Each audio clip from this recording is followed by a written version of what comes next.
Sore Mas, silakan masuk. Ada keluhan apa ya datang kemari? Jadi begini dok, perut saya sudah 2 hari yang lalu rasanya seperti terbakar. Oh, terbakar. Kira-kira kemungkinan sih Mas kena GERD. Kira-kira di bagian mananya ya Mas? Oh, ini dok, di bagian epigastrika saya. Beneran dok, saya kena GERD. Oh, epigastrika? Masnya anak kedokteran ya? Waduh, ketahuan lagi. Iya dok, saya baru semester 1. Oh, kalau begitu coba jelaskan anatomi dan neurovaskularisasi esofagus lambung. Waduh. Selamat sore Mas Ba, perkenalkan nama saya Teresa Gloria dengan NIM G00231193. Sekarang saya akan menjelaskan anatomi dan neurovaskularisasi esofagus. Yang pertama, anatomi esofagus.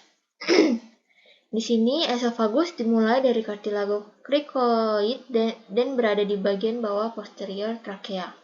Esofagus meninggalkan toraks melalui hiatus esofagus diafragma. Di sini di gambar B terlihat potongan transversal yang memperlihatkan double muscular dan plicated mucosal layers dari dindingnya. Lalu yang gambar C ini dia melihatkan potongan koronal yang di sini dapat terlihat ada diafragma dan bagian superior gaster.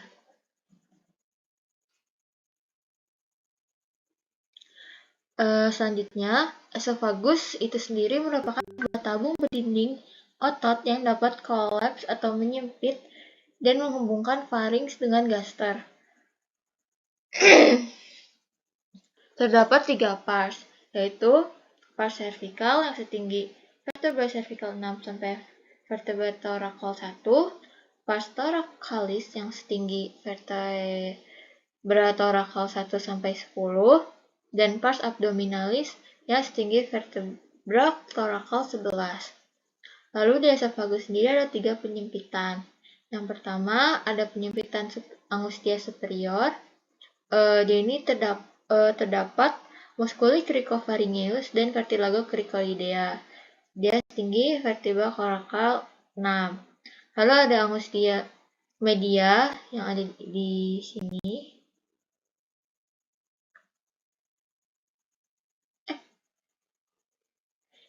Lalu ada angustia media, dia itu tempat arcus aorta dan bronchus primarius dexter menyilang, setinggi vertebra thoracal 4 sampai 5. Lalu ada angustia inferior, ini ketika melewati hiatus esofagus, dia setinggi vertebra thoracal 10. Selanjutnya anatomi gaster. Di sini gaster ini bisa terlihat dia terdapat beberapa bagian. Ada pars cardiaca, ada fundus, ada corpus atau badannya, ada pyloric canal sama pyloric antrum. Lalu dia juga ada badan curvatura mayor sama curvatura minor. Lalu di sini juga ada orificum atau kayak itu orificum cardiacum yang di atas sama orificum pyloricum. Lalu di gaster juga tadi curvatura mayor itu dia itu dilekati oleh omentum majus. Omentum majus itu ada apa aja? Ada ligamentum gastrocolica, ligamentum gastrifrenica, ligamentum gastrolianal, sama ligamentum splenorenale. Lalu yang tadi yang curvatura minus itu dia dilekati oleh omentum minus juga. Itu ada apa aja? Ada ligamentum hepatoduodenale sama ligamentum gastrohepaticum. Selanjutnya di dalam gaster itu dia tuh kayak ada lipatan sementara yang namanya ruge. Sini. Nih, ruge lambung ada lipatan mukosa lambung berlebih yang paling menonjol saat lambung kolaps. Atau ketika kita lagi kemasukan makanan gitu. Itu fungsinya untuk pencampuran lambung dan memerlukan pembuluh darah yang tebal, luas, dan berotot yang menjadi nantinya jadi ciri morfologi lambung. Ini dia begini.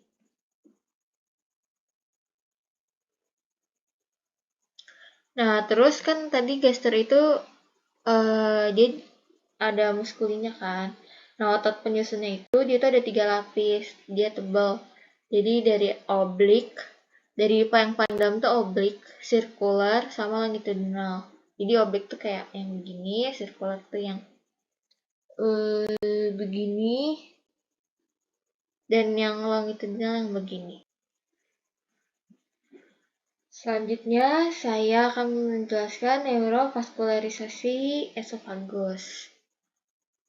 Yang pertama, arteri. Arterinya itu di sepertiga superiornya itu dia dilalui oleh ramus esophagealis yang ada arteri tiroidea inferior. Terus sepertiga medianya dia itu ada aorta descendens yang besar ini, descendens thoracica, dan ada arteri bronchialis dextra et sinistra. Lalu di sepertiga inferiornya dia ada arteri gastrica sinistra.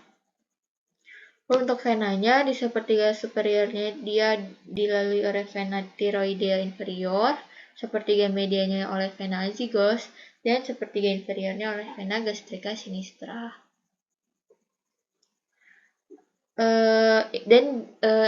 Selanjutnya inervasi esophagus, yaitu diinervasi oleh flatus esophagealis dan parasimpatisnya itu oleh nervus vagus, dan simpatisnya oleh truncus sympathicus dan nervus spleniccus major.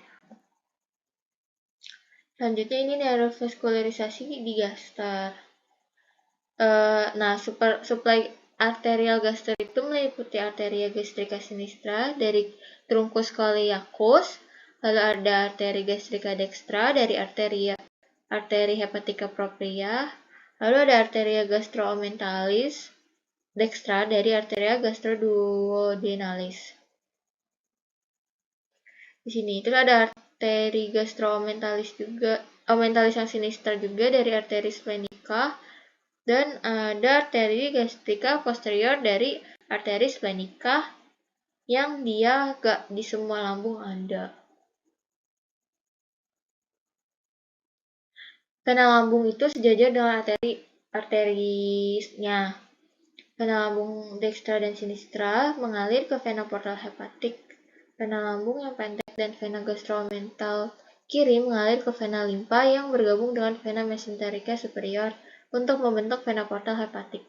Vena gastroomental kanan bermuara di vena mesenterica superior, dan vena pre-pilorik naik ke atas pilorus vena lambung kanan. Lalu untuk vaskularisasinya, dia untuk parasimpatisnya masih nervus vagus, dan simpatisnya dia oleh nervus spleniccus majus dan plexus coeliacus. Sekian dari saya, terima kasih.